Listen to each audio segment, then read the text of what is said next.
Marwadi university మంచి భవిష్యత్తు కోసం తెలుగు విద్యార్థులు ఇష్టపడే యూనివర్సిటీ. కాల్ 9059052378 9059052379.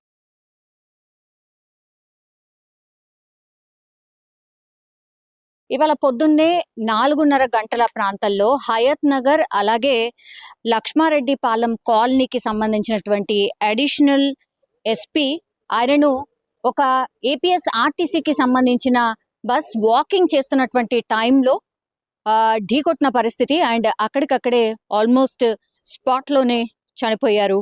సో ఆయన పేరు వచ్చేసి టిఎం నందీశ్వర్ బాబ్జీ. ప్రస్తుతం మనం ఆయన ఇంటి దగ్గరే ఉన్నాం. మనం చూడొచ్చు ఆయన సొంత ఇల్లు హయత్ నగర్ లక్ష్మారెడ్డి పాలెం కాలనీకి సంబంధించిన వ్యక్తి కాబట్టి ఈ ఇల్లు అతంది అని చెప్తున్నారు. ఇది పూర్తిగా 3 స్టోర్డ్ బిల్డింగ్. మనం చూడొచ్చు ఆయన ఓన్ హౌస్ ఇది. సో రోజు పొద్దున్నలాగానే ఆయన వాకింగ్ కి వెళ్ళినప్పుడు అనుకున్నటువంటి ఇన్సిడెంట్ జరిగింది అని కూడా చెప్పొచ్చు. చాలా మంది కాలనీకి సంబంధించిన వాళ్ళు ఇప్పుడిప్పుడే వస్తున్నారు. బికాస్ పోస్ట్ మార్టం కోసం పొద్దున జరిగినటువంటి ఇన్సిడెంట్ కాబట్టి పోస్ట్ మార్టం కోసం అని ఉస్మానియా హాస్పిటల్ కి తరలించారు. సో బాడీ కోసం అందరు వెయిట్ చేస్తున్న పరిస్థితి అయితే కనిపిస్తోంది. సార్ మీరు ఎక్కడ? ఈ కాలనీ సంబంధించిన వాళ్ళం. ఈ కాలనీ 270 ఇండ్లు మేడం. ఈ మైత్రికుట్టి కాలనీ గేటర్ కమిటీ. ఇది మొత్తము అసోసియేషన్ అన్నమాట. అందరు పొద్దున వచ్చారు, వెళ్ళారు, ఇప్పటిదాకా సాఫ్ చేయించారు ముందల. ఇప్పుడు వాళ్ళు రావడానికే ఎదురు చూస్తారు అందరూ. ఇంత లేట్ అవుతుంది అనుకోలే మేము. వాళ్ళు ఎందుకంటే గవర్నమెంట్ వాళ్ళు కదా స్టాఫ్, కానీ ఇంత లేట్ అయింది. వీడికే 11:30 12 అవుతుంది. పొద్దున 4:30 గంటల ప్రాంతంలో జరిగింది అంటున్నారు. అంటే రోజు సారు వాకింగ్ చేస్తాడేమో, వాకింగ్ చేస్తాడు కానీ ఇయ్యాలనే అది రోడ్ దాటిండి. అది ఎందుకు దాటిండో అర్థం కాదమ్మా. అంటే ఇటువైపే నడుస్తారా, అటువైపు బోరా? ఇటువైపే నడుస్తారు ఎక్కువ. అటువైపు ఎందుకు దాటిండి అన్నది అర్థం కాదు. ఇక అది ఇక ఆయనకే ఇక ఆలోచన వచ్చి పోయిండు కానీ, అంతేగాని ఎప్పుడైనా ఈ సైడే నడుస్తారు. ఈ సైడే నడుస్తారు. కాదు సార్, కాలనీ ఇంత పెద్దగా ఉన్నది కదా, ఎందుకని రోడ్ దాకా పోతున్నారు మరి? ఆయన ఎందుకు పోయిండో ఏమో మేడం. మేము అందరం కాలనీలు ఇక్కడనే నడుస్తాం. ఇక్కడ వేరే అవుట్ చెరువు కట్ట, కుంట కట్ట, అది అన్ని ఉన్నాయి. ఆయనకి ఇక ఆయన సెక్షన్ ప్రకారం ఇక్కడ పోదామనే పోయినట్టున్నాడు. ఇక పోలీసు వాళ్ళు ఎట్లుంటారు, సైలెంట్ గా తిరుగుతుంటారు. వాళ్ళ తిరుగుడు వాళ్ళదే. మన లెక్క అందరికి కలిసిమెలిసి అన్నట్టుగా తిరగరు కదా వాళ్ళు. అట్లా ఇంకా వేరే 2-3 సిఐలు ఉన్నారు, ఎస్ఐలు ఉన్నారు. మాతోటి కాలనీని అక్కడ తిరుగుతారు. వాళ్ళు సాయంత్రం మాతోటి వాకింగ్ చేస్తారు, రోజు కలుస్తుంటారు వాళ్ళు. అట్లా ఎప్పుడు చూసారు సార్ సార్ని? ఎప్పుడు చూసారు సార్ని? నేను 3 రోజులు అయ్యా మేడం చూసి. మీరు ఏడుంటారు సార్? ఇక్కడేనా? మేము ఎక్కడ ముందుకు ఉంటాం, కమిటీ హాల్ ఉంటుంది, ఆడుంటాం. సరే, అంటే ఇంతకు ముందు కూడా జరిగిందా మరి ఇట్లా? అంటే రోడ్ కన్స్ట్రక్షన్ అవుతున్నది, యాక్సిడెంట్లు జరుగుతున్నాయి. ఒకటి అయింది, ఒకటి జరిగింది ఇప్పుడు. అప్పుడు పురా కన్స్ట్రక్షన్ కాకముందే అయింది అది. ఇక ఇది అయిందంటే దాన్ని మామూలుగా రోడ్డు మీద మామూలుగానే తీసుకున్నారు. ఇప్పుడేమో రోడ్ దాటింది కాబట్టి ఇది పెద్ద ఇది చాలా ఇది అనిపిస్తుంది అన్నమాట. మళ్ళా పోలీస్ ఆఫీసర్ కాబట్టి అందరూ ఇది అనుకుంటారు. అది ఏదైనా కూడా ఇట్లా జరిగేది చాలా ఘోరం అనిపిస్తుంది మా అందరికి. మా కాలనీలో ఇటు గేట్ దాటంగానే సార్ పెద్ద ఈ బిల్డింగు ముందర నిలబడుతుండే పోలీస్ జీబు.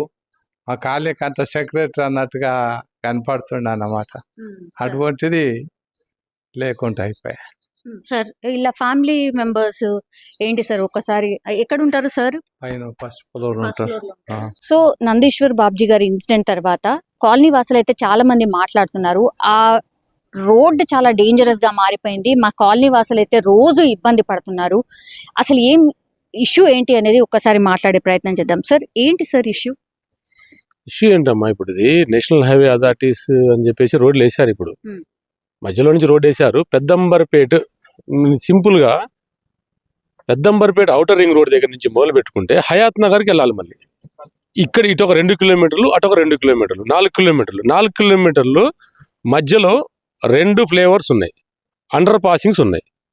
సో ఇప్పుడు మన రోడ్ అవతలకి వెళ్ళాలనుకోండి, అండర్ పాస్ నుంచి రోడ్ అవతలకి వెళ్తాం. మనం అండర్ పాస్ నుంచి వెళ్ళిన తర్వాత మనం జనరల్గా మన ఇండియన్ డ్రైవింగ్ స్టైల్ ప్రకారంగా మనం ఏంటి లెఫ్ట్ సైడ్ని వెళ్తుంటాం.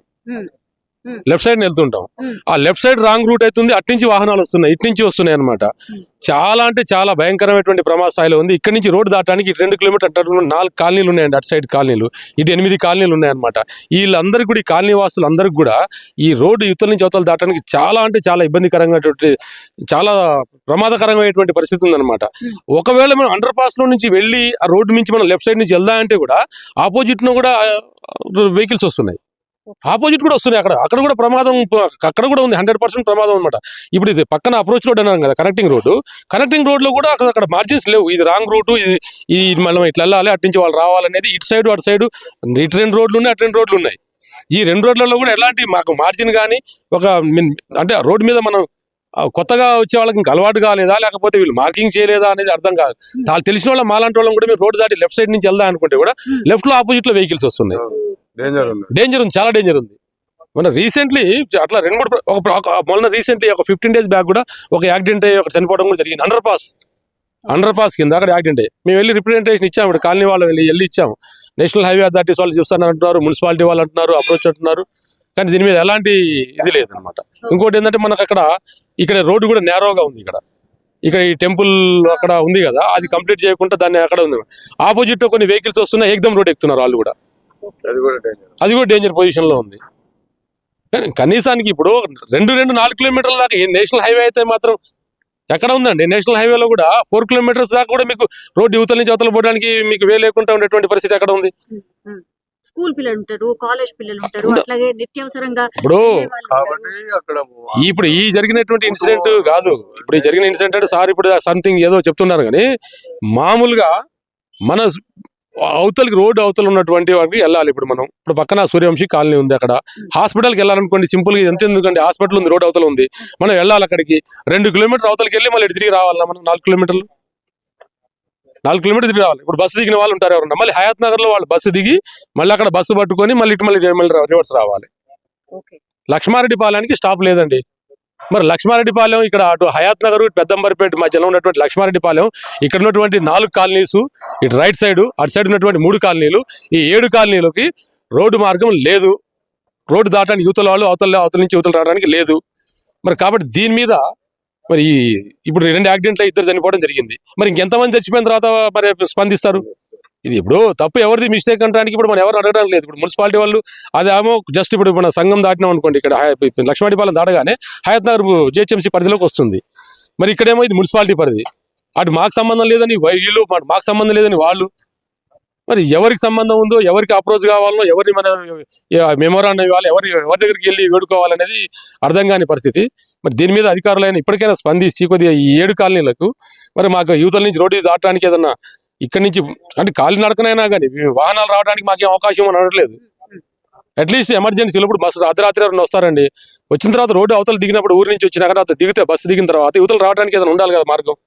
మళ్ళీ హయాత్ నగర్ వెళ్తాం, ఆటోలు ఉంటాయి ఉండవు, ఒకసారి మళ్ళీ బస్సు ఎక్కి రావాలి, బస్సులు ఉంటాయి ఉండవు. కాబట్టి ఇలాంటి ప్రమాదాలు జరగడానికి ఆస్కారం ఉంది. ఇప్పుడు మనం ఎంత కాదనుకున్నా కానీ అత్యవసర పరిస్థితుల్లో ఎవరైనా కానీ తెలుసు రోడ్డు దాటడం నేషనల్ హైవే తప్పు అని తెలిసినా కానీ మరి కొన్ని సందర్భాల్లో మరి గత్యంతరలేని పరిస్థితులు మరి అది. కాబట్టి దీని మీద మరి అది ఆలోచించాలి. దీన్ని మనం రైట్ అని అనలేము, రాంగ్ అని అనే పొజిషన్ లేదు. నేషనల్ హైవే దాటడం తప్పు కదండి అంటే కరెక్ట్, తప్పు కదండి. మరి మీరు 4 kilometers దాకా కూడా యువతల మనిషి అవతల మనిషి యువతలకి వెళ్ళలేకుండా ఉండటం కూడా అది కూడా రైట్ కాదు కదండి. అది కూడా రైట్ కాదు కదా. నేషనల్ హైవే అథారిటీస్ రూల్స్ ఏమున్నాయి, అది సిటీలో ఏమున్నాయి, జిహెచ్ఎంసీ పరిధిలో ఏమున్నాయి. సరే మున్సిపాలిటీ వదిలిపెట్టేద్దామండి, జిహెచ్ఎంసీ పరిధిలోకి వచ్చిన తర్వాత ఇవ్వండి, మీరు అక్కడ ఓడింటి దగ్గర ఒకటి ఇవ్వండి కనీసానికి. అక్కడ స్కూల్స్ ఉన్నాయండి, ఇక్కడ 3 schools ఉన్నాయి, ఇక్కడ 3 schools ఉన్నాయి, పెద్ద స్కూల్స్.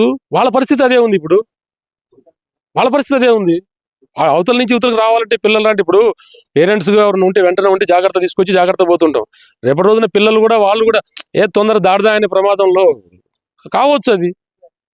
కాబట్టి దీన్ని కొంచెం సీరియస్ గా తీసుకుంటే, సీరియస్ గా తీసుకోవాల్సిన అధికారులు, సంబంధిత అధికారులు ఎవరైనా కానీ, వాస్తవంగా చెప్పాలంటే మాకు సంబంధిత అధికారులు ఎవరో మాకు తెలియదు. ఎవరి దగ్గరికి వెళ్ళి మొరపెట్టుకోవాలి, ఎవరి దగ్గరికి వెళ్ళి వేడుకోవాలి అనేది కూడా తెలియదు.